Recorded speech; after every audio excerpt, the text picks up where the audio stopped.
All right, so screencast on double replacement reactions. At the end of this, you should be able to predict products and write a balanced equation for the reaction, including states of matter. And then you will be able to predict if a double replacement will actually occur, and use solubility rules to predict the solubility of ionic compounds. And that will help us to predict if the reaction actually will occur. So let's just look at these three compounds and say which of the following compounds is most likely to be soluble in water. And you can choose more than one. So you can pause while you think of that answer. Okay, and we should be back. With what we know so far, you would think that this first is not soluble. It's a long carbon chain without any hydrogen bonding. This, hopefully, you can recognize as an ionic compound. I have a metal and a polyatomic, so you would assume that this is soluble.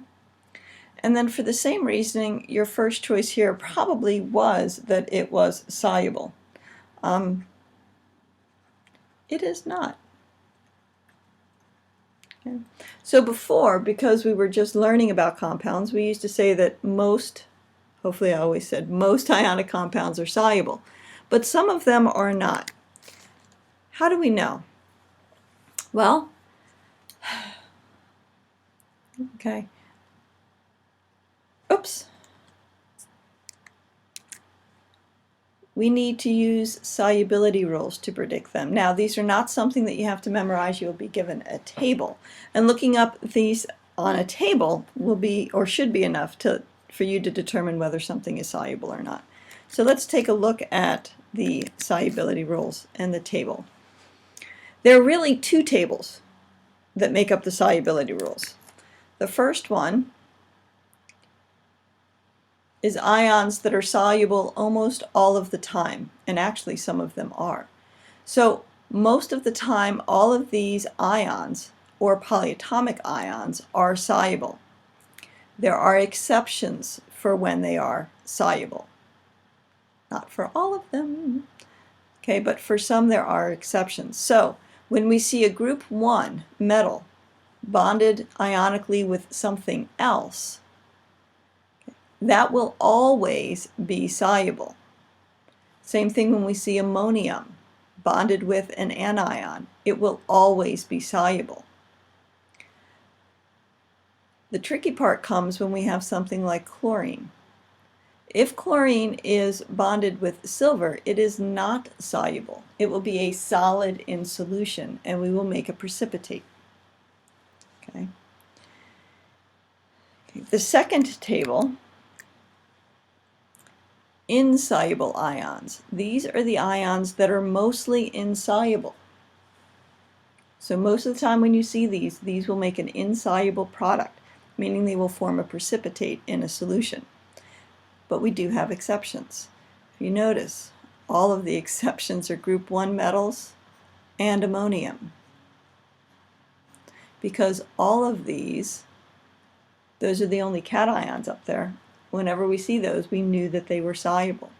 Okay, but there are some other solubility.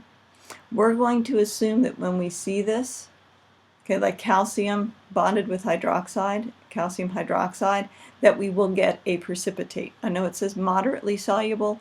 We're going to assume that we get a precipitate. So, how does this work? Well, let's look back at potassium carbonate. If we go back to our rules, look, carbonate is insoluble, but what do we know about potassium? That's an alkali metal, so this will be soluble.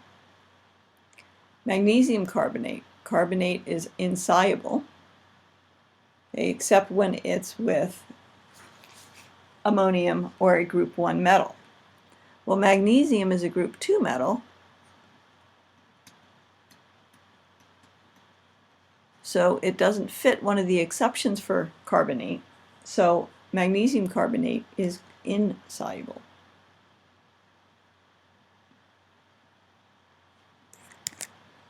Okay. Looking at more examples, and hopefully you have your solubility table. We have aluminum chloride and we have lead chloride. Okay. Well, if I take a look at this chloride, it is in the soluble ion table, and it is soluble except when I find it with silver or lead. Well, chloride is with aluminum, that's not silver or lead, so this would be soluble. This chloride, again, mostly soluble except when it's with silver or lead. Oh, look, it's with lead, so this is insoluble. Okay.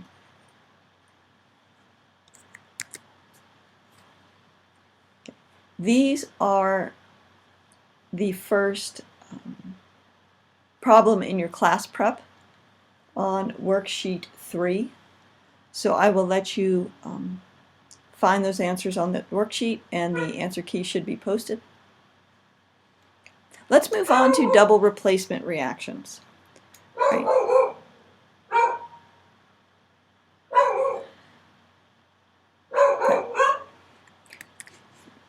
Probably hear my dog in the background. There's somebody outside. All right, if you look at double replacement, the key to double replacement to me is figuring out what the cations are and what the anions are.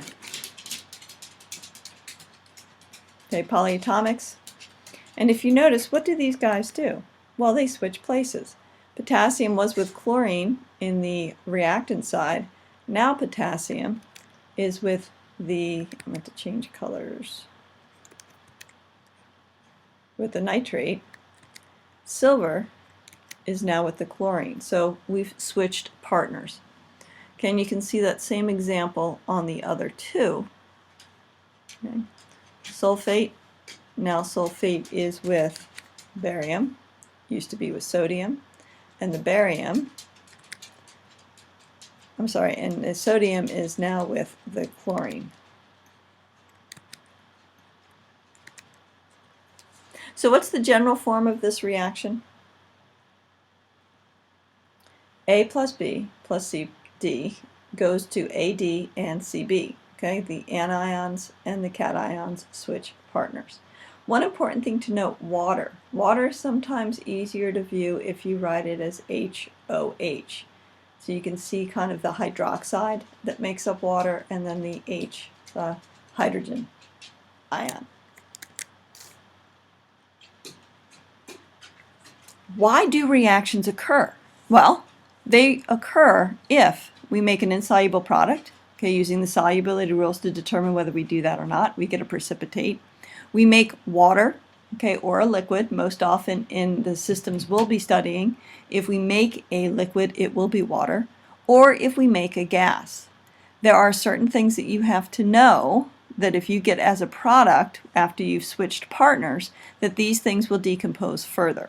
All right, so one thing that you have to know is if you generate or make a product H2S, you need to know that that is a gas. That's just straight up something you're going to have to memorize. You also have to realize that if I make H2CO3, that's a carbonic acid, that will further decompose into the gas CO2 and the liquid. Hopefully you can see similarities between this and that. Okay. H2SO3 will further decompose to sulfur dioxide gas and water. And then the fourth thing that you just have to know, if you get as a product ammonium hydroxide, decomposes to ammonia, gas, and water. Okay, so how do we go about determining whether a double replacement will occur and what my products will be? Well, first step, use the general formula or form of the reaction, anion switching partners with cations, to determine which ions will come together to form new ionic compounds, and then determine the charges of those ions and use those to write the formulas for the products. So you still have to have valid formulas for the compounds. Okay, you do have to change some subscripts when you're making new compounds sometimes. Okay. And then determine if the reaction really occur based on the type of product. So if I form a gas, if I form a liquid, for the most part water, or if I form a precipitate, that is an insoluble product, all of these will indicate that the reaction will occur.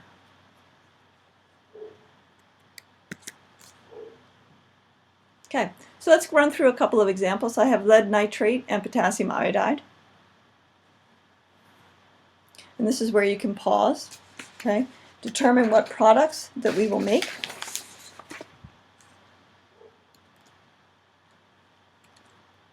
And I want to just step through these, okay? I have lead nitrate. I have, the lead ion and the nitrate ion, two of those, plus potassium and iodine in solution. So what are these going to do? Well, this is a cation. It's not going to bond with the potassium ion because they're both positive. They repel each other. But I will make lead iodide. That leaves the potassium to pair up with the nitrate ion. Looking at my solubility rules, potassium is an alkali metal. It will always be soluble. Iodine is normally soluble, except when it's with silver or lead, so this will make a solid. So my reaction will occur, and my overall balanced equation then will be lead nitrate aqueous plus 2 potassium iodines aqueous react to form lead iodide solid and 2 potassium nitrate in solution. Okay, and if you do it neatly, that's what it looks like.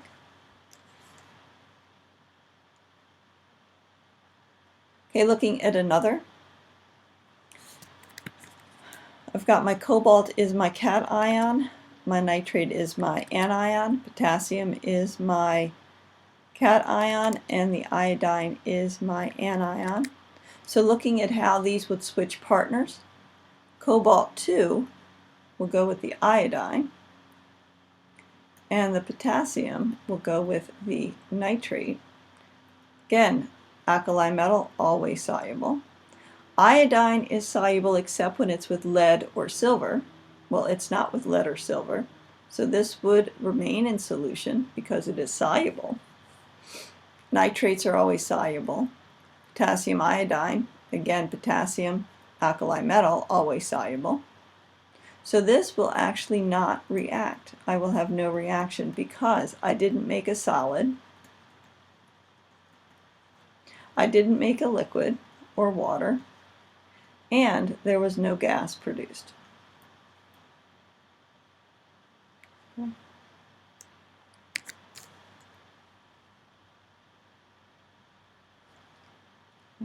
Sometimes we will ask you, or I will ask you, to still write the balanced chemical equation. And if I were to do that here, I would have 2 of these, and this would go to COI2 aqueous plus 2KNO3 aqueous. Okay. All right.